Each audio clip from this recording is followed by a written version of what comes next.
فاجعه اترار.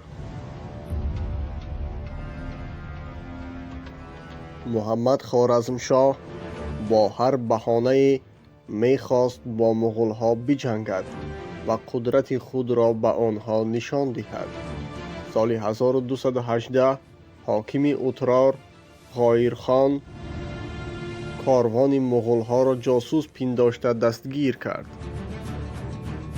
در این کاروان 450 نفر مهم چنگیزخان و 500 شتر که در آن طلا و نقره، پوست‌های قیمت، ابریشم چینی و دیگر لوازمات قیمت‌بهای آن زمان جای داشتند.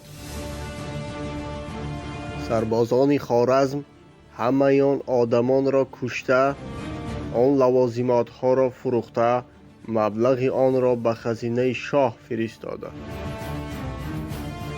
چنگیزخان از این حادثه خیلی ناراحت شد و از محمد خوارزمشاه طلب کرد حاکم شهر اترار را به او دهد، ثروت‌های به غارت برده‌اش را باز پس دهد.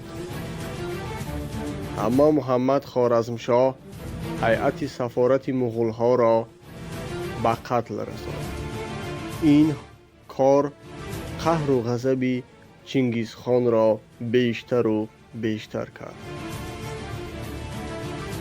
این حادثه ها باعث حمله مغول‌ها به آسیای میانه گردید. محمد خوارزمشاه سربازان خود را در یگانگی قرار نداد.